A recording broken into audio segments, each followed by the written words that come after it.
ओम श्री परमात्मने नमः। ओम नमो भगवते वासुदेवाय। आज श्रीमद् भागवत महापुराण पंचम स्कंद के अध्याय 20 की कथा में हम आज सुनेंगे अन्य 6 द्वीपों तथा लोकालोक पर्वत का वर्णन। श्री शुकदेव जी राजा परीक्षित से कहते हैं कि हे राजन, अब परिमाण, लक्षण और स्थिति के अनुसार प्लक्ष आदि अन्य द्वीपों के वर्ष विभाग का आपसे वर्णन किया जाता है। हे राजन, जिस प्रकार मेरू पर्वत जम्बू द्वीप से घिरा हुआ है, ठीक उसी प्रकार जम्बू द्वीप भी अपने ही समान परिमाण और विस्तार वाले खारे जल के समुद्र से परिवेष्टित है। परिवेष्टित अर्थात ढका हुआ होना। फिर खाई जिस प्रकार बाहर के उपवन से घिरी रहती है, ठीक उसी प्रकार से शार समुद्र भी अपने से दुगने विस्तार वाले प्लक्ष द्वीप से घिरा हुआ है। जम्बू द्वीप में जितना बड़ा जामुन का पेड़ है, उतने ही विस्तार वाला यहाँ स्वर्णमय प्लक्ष अर्थात पाकड़ का वृक्ष है। उसी के कारण इसका नाम प्लक्षद्वीप हुआ है। यहाँ 7 जीवाओं वाले अग्निदेव विराजते हैं। इस द्वीप के अधिपति प्रियव्रत पुत्र महाराज इदमजीवह थे। उन्होंने इसको 7 वर्षों में विभक्त किया और उन्हें उन वर्षों के समान ही नाम वाले अपने पुत्रों को सौंप दिया तथा स्वयं अध्यात्म योग का आश्रय लेकर वे उपरत हो गए। इन वर्षों के नाम शिव, यवस, सुभद्र, शांत, क्षेम, अमृत और अभय हैं। इनमें भी 7 पर्वत और 7 नदियां ही प्रसिद्ध हैं। वहाँ मणिकोट, वज्रकोट, इंद्रसेन, ज्योतिष्मान, सुपर्ण, हिरण्याष्टिव और मेघमाल ये 7 मर्यादा पर्वत हैं तथा अरुणा, नर्मणा, आंगिरसी, सावित्री, सुप्रभाता, ऋतंभरा और सत्यंभरा ये 7 महानदियां हैं। वहाँ हंस, पतंग, उद्रवायन और सत्यांग नाम के 4 वर्ण हैं। उक्त नदियों के जल में स्नान करने से इनके रजोगुण तमोगुण क्षीण होते रहते हैं, इसलिए इनकी आयु 1000 वर्ष की होती है। इनके शरीर में देवताओं की भांति थकावट, पसीना आदि नहीं होता और संतान उत्पत्ति भी उन्हीं के समान होती है। ये त्रिविद्या के द्वारा तीनों वेदों में वर्णन किए हुए स्वर्ग के द्वारभूत आत्म स्वरूप भगवान सूर्य की उपासना करते हैं।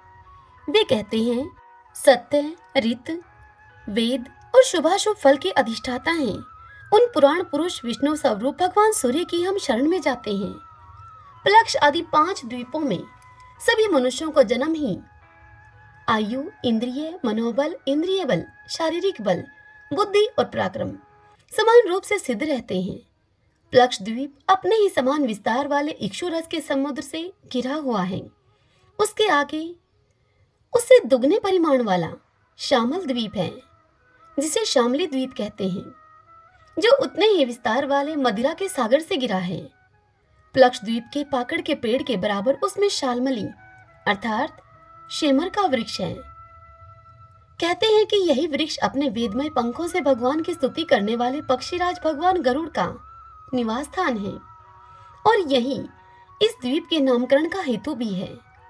इस द्वीप के अधिपति प्रियव्रत पुत्र महाराज यज्ञबाहु थे। उन्होंने इसके सुरोचन, सोमनस्य, रमणक, देववर्ष, पारिभद्र, आप्यायन और अविज्ञात नाम से 7 विभाग किए और इन्हें इन्हीं नाम वाले अपने पुत्रों को सौंप दिया। इनमें भी 7 वर्ष पर्वत और 7 ही नदियां प्रसिद्ध हैं। पर्वतों के नाम हैं सवरस, शतशृंग, वामदेव, कुंद, मुकुंद, पुष्पवर्ष और सहस्त्रश्रुति तथा नदियों के नाम हैं अनुमति, शिनीवाली, सरस्वती, कोहू, रजनी, नंदा और राका। इन वर्षों में रहने वाले श्रुतधर, वीर्यधर, वसुंधर और ईशनधर नाम के 4 वर्ण वेद में आत्म स्वरूप भगवान चंद्रमा के वेद मंत्रों से उपासना करते हैं और वे कहते हैं कि जो कृष्ण पक्ष और शुक्ल पक्ष में अपनी किरणों से विभाग करके देवता, पितृ और संपूर्ण प्राणियों को अन्न देते हैं, वे चंद्रदेव हमारे राजा अर्थात रंजन करने वाले हों। इसी प्रकार मदिरा के समुद्र से आगे उससे दुगने परिमाण वाला कुश द्वीप है। पूर्वोक्त द्वीपों के समान यह भी अपने ही समान विस्तार वाले घृत के समुद्र से घिरा हुआ है। घृत का समुद्र घी के समुद्र को कहा जाता है। इसमें भगवान का रचा हुआ एक कुशों का झाड़ है। उसी से इस द्वीप का नाम निश्चित हुआ है। वह दूसरे अग्निदेव के समान अपनी कोमल शिखाओं की कांति से समस्त दिशाओं को प्रकाशित करता रहता है। हे राजन, इस द्वीप के अधिपति प्रियव्रत पुत्र महाराज हिरण्यरेता थे। उन्होंने इसके 7 विभाग करके उनमें से एक एक अपने 7 पुत्र वसु, वसुदान, दृढ़रुचि, नाभिगुप्त, स्तुत्यवर्त, विविक्त और वामदेव को दे दिया और स्वयं वह तप करने के लिए चले गए। उनकी सीमाओं को निश्चय करने वाले 7 पर्वत हैं और 7 ही नदियां हैं। पर्वतों के नाम चक्र, चतुश्रृंग, कपिल, चित्रकूट, देवार्णिक, उद्रवरोमा और दर्विण हैं। नदियों के नाम हैं रसकुल्या, मधुकुल्या, मित्रविंदा, श्रुतविंदा, देवगर्भा, घृतच्युता और मंत्रमाला। इनके जल में स्नान करके कुछ द्वीपवासी कुशल, कौविद, अभियुक्त और कुलक वर्ण के पुरुष अग्नि स्वरूप भगवान हरि का यज्ञादि कर्म कौशल के द्वारा पूजन करते हैं तथा इस प्रकार स्तुति करते हैं। हे अग्नि, आप परब्रह्मा को साक्षात हवि पहुंचाने वाले हैं, अतः भगवान के अंगभूत देवताओं के यजन के द्वारा आप उन परम पुरुष का ही यजन करें। हे राजन, फिर ग्रत समुद्र से आगे उससे द्विगुण परिमाण वाला क्रौंच द्वीप है। जिस प्रकार कुशल द्वीप ग्रत समुद्र से घिरा हुआ है, ठीक उसी प्रकार से यह भी अपने ही समान विस्तार वाले दूध के समुद्र से घिरा हुआ है। यहाँ क्रौंच नाम का एक बहुत बड़ा पर्वत है, उसी के कारण इसका नाम क्रौंच द्वीप हुआ है। पूर्व काल में श्री स्वामी कार्तिकेय जी के शस्त्र प्रहार से इसका कटी प्रदेश और लता निकुंज आदि शत विक्षत हो गए थे, किंतु क्षीर समुद्र से सींचा जाकर और वरुण देव से सुरक्षित होकर यह फिर से निर्भय हो गया। इस द्वीप के अधिपति प्रियव्रत पुत्र महाराज घृतपृष्ठ थे। वे बड़े ज्ञानी थे। उन्होंने इसको 7 वर्षों में विभक्त करके उनमें उन्हीं के समान नाम वाले अपने 7 उत्तराधिकारी पुत्रों को नियुक्त किया और स्वयं वे संपूर्ण जीवों के अंतरात्मा परम मंगलमय कीर्तिशाली भगवान श्री हरि के पावन पदार बिंदों की शरण ले ली। महाराज घृतपृष्ठ के आम, मधुरोह, मेघपृष्ठ, सुदामा, ब्राजिष्ठ, लोहितार्ण और वनस्पति ये 7 पुत्र थे। उनके वर्षों में भी 7 वर्ष पर्वत और 7 ही नदियां कही जाती हैं। पर्वतों के नाम शुकल, वर्धमान, भोजन, उपब्रहिण, नंद, नंदन और सर्वतोभद्र हैं तथा नदियों के नाम हैं अभया, अमृतोघा, आर्य का तीर्थवर्ती, व्रतिरूपवती, पवित्रवती और शुक्ला। इनके पवित्र और निर्मल जल का सेवन करने वाले वहां के पुरुष ऋषभ, द्रविण और तेवक नामक 4 वर्ण वाले निवासी जल से भरी हुई अंजलि के द्वारा आपो देवता अर्थात जल के देवता की उपासना करते हैं और कहते हैं, हे जल के देवता, तुम्हें परमात्मा से सामर्थ्य प्राप्त है। तुम भुवः, भूः और स्वः तीनों लोगों को पवित्र करते हो, क्योंकि स्वरूप से ही पापों का नाश करने वाले हो तुम। हम अपने शरीर से तुम्हारा स्पर्श करते हैं, तुम हमारे अंगों को पवित्र करो। इसी प्रकार क्षीर समुद्र से आगे उसके चारों ओर 32 लाख योजन विस्तार वाला शाक द्वीप है। हे राजन, वह शाक द्वीप अपने ही समान परिमाण वाले मट्ठे के समुद्र से घिरा हुआ है। इसमें शाक नाम का एक बहुत बड़ा वृक्ष है। वही वृक्ष इस क्षेत्र के नाम का कारण है। उसकी अत्यंत मनोहर सुगंध से सारा द्वीप महकता रहता है। मेधातिथि नामक उसके अधिपति भी राजा प्रियव्रत के ही पुत्र थे।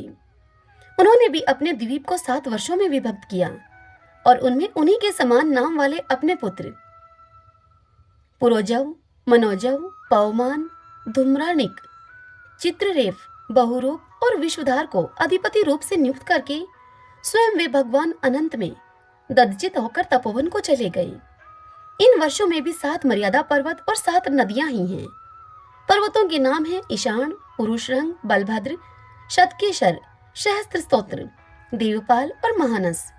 और नदियों के नाम हैं अनगा, आयुर्दा, उभय स्पृष्टि, अपराजिता, पंचपदी, सहस्त्र स्तुति और निर्जधरती। ये नदियों के नाम हैं। उस वर्ष के निर्वर्त, सत्यवर्त, दानवर्त और अनुवर्त नामक पुरुष प्राणायाम के द्वारा अपने रजोगुण तमोगुण को क्षीण करके महान समाधि के द्वारा वायु रूप श्रीहरि की आराधना करते हैं और इस प्रकार श्रीहरि की स्तुति करते हैं। वे कहते हैं कि जो प्राण आदि वृत्ति रूप अपनी ध्वजाओं के सहित प्राणियों के भीतर प्रवेश करके उनका पालन करते हैं तथा संपूर्ण दृश्य जगत जिनके अधीन है, वे साक्षात अंतर्यामी वायु भगवान हमारी रक्षा करें। इसी तरह मट्टे के समुद्र से आगे उसके चारों ओर उससे दुगने विस्तार वाला पुष्कर द्वीप है।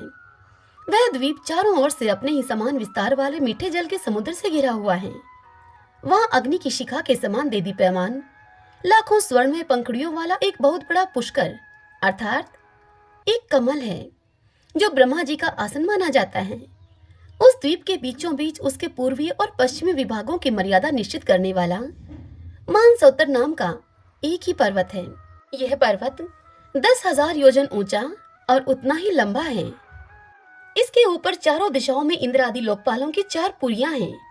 इन पर मेरु पर्वत के चारों ओर घूमने वाले सूर्य का रथ का संवत्सर रूप पहिया देवताओं के दिन और रात अर्थात उत्तरायण और दक्षिणायन के क्रम से सर्वदा घूमा करता है।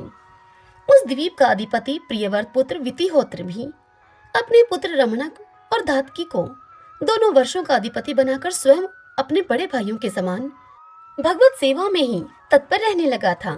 वहां के निवासी ब्रह्मा रूप भगवान हरि की ब्रह्माशालोक के आदि की प्राप्ति कराने वाले कर्मों से आराधना करते हुए इस प्रकार स्तुति करते हैं। स्तुति करते हुए वे कहते हैं कि जो साक्षात कर्म फल रूप हैं और एक परमेश्वर में ही जिनकी पूर्ण स्थिति है तथा जिनकी सब लोग पूजा करते हैं, ब्रह्म ज्ञान के साधन रूप उन अद्वितीय और शांत स्वरूप ब्रह्मा मूर्ति भगवान को मेरा नमस्कार है। श्री शुकदेव जी राजा परीक्षित से इस कथा को सुनाते हुए आगे कहते हैं कि हे राजन, इसके आगे लोकालोक नाम का पर्वत है। यह पृथ्वी के सब और सूर्य आदि के द्वारा प्रकाशित और अप्रकाशित प्रदेशों के बीच में उनका विभाग करने के लिए स्थित है। मेरु से लेकर मानसरोवर पर्वत तक जितना अंतर है, उतनी ही भूमि शुद्धोदक समुद्र के उस ओर है। उसके आगे स्वर्णमयी भूमि है, जो कि दर्पण के समान स्वच्छ है। इसमें गिरी हुई कोई भी वस्तु फिर नहीं मिलती, इसीलिए वहां देवताओं के अतिरिक्त और कोई प्राणी नहीं रहता।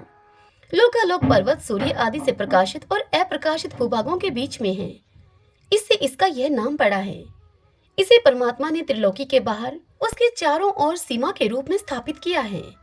यह इतना ऊंचा और लंबा है कि इसके एक ओर से तीनों लोकों को प्रकाशित करने वाली सूर्य से लेकर ध्रुव पर्यंत समस्त ज्योतिर्मंडल की किरणें दूसरी ओर नहीं जा सकती। विद्वानों ने प्रमाण, लक्षण और स्थिति के अनुसार संपूर्ण लोकों का इतना ही विस्तार बतलाया है। यह समस्त भूगोल 50 करोड़ योजन है। इसका चौथाई भाग यह लोकालोक पर्वत है, अर्थात 12.5 करोड़ योजन विस्तार वाला लोकालोक पर्वत। इसके ऊपर चारों दिशाओं में समस्त संसार के गुरु स्वयंभू श्री ब्रह्मा जी ने संपूर्ण लोगों की स्थिति के लिए ऋषभ, पुष्कर चूड़, वामन और अपराजित नाम के 4 गजराज नियुक्त किए हैं। इन दिग्गजों की और अपने अंश स्वरूप इंद्र आदि लोकपालों की विविध शक्तियों की वृद्धि तथा समस्त लोगों के कल्याण के लिए परम ऐश्वर्य के अधिपति सर्वांतर्यामी परम पुरुष श्री हरि अपने विश्वक्षेन आदि पार्षदों के सहित इस पर्वत पर सब ओर विराजते हैं। वे अपने विशुद्ध सत्व श्री विग्रह को, जो धर्म, ज्ञान, वैराग्य और ऐश्वर्य आदि 8 महासिद्धियों से संपन्न है, उसको धारण किए हुए हैं। उनके कर कमलों में शंख चक्र आदि आयुध सुशोभित हैं। इस प्रकार अपनी योग माया से रचे हुए विविध लोकों की व्यवस्था को सुरक्षित रखने के लिए वे इसी लीलामय रूप से कल्प के अंत तक वहां सब ओर रहते हैं। लोकालोक के अंतर्वर्ती भूभाग का जितना विस्तार है, उसी से उसके दूसरी ओर के आलोक प्रदेश के परिमाण की भी व्याख्या समझ लेनी चाहिए। उसके आगे तो केवल योगेश्वरों की ही ठीक ठीक गति हो सकती है। हे राजन, हे परीक्षित, स्वर्ग और पृथ्वी के बीच में जो ब्रह्मांड का केंद्र है, वही सूर्य की स्थिति है। सूर्य और ब्रह्मांड गोलक के बीच में सब ओर से 25 करोड़ योजन का अंतर है। सूर्य इस मृत अर्थात मरे हुए अचेतन अंड में वैराज रूप से विराजते हैं। इसी से इनका नाम मार्तंड हुआ है। ये हिरणमय ज्योतिर्मय ब्रह्मांड से प्रकट हुए हैं, इसीलिए इन्हें हिरण्यगर्भ भी कहते हैं। सूर्य के द्वारा ही दिशा, आकाश, धूलोक अर्थात अंतरिक्ष लोक, भूरलोक, स्वर्ग और मोक्ष के प्रदेश, नरक और रसातल तथा अन्य समस्त भागों का विभाग होता है। सूर्य ही देवता, तिर्यक, मनुष्य, सरीसर्प और लता वृक्ष आदि समस्त जीव समूह के आत्मा और नेत्र इंद्रिय के अधिष्ठाता हैं। आज की यह कथा यहीं पर पूर्ण हुई। इससे आगे की कथा कल के अध्याय में हम सुनेंगे सूर्य के रथ और उसकी गति का वर्णन। श्रीमन नारायण नारायण हरि।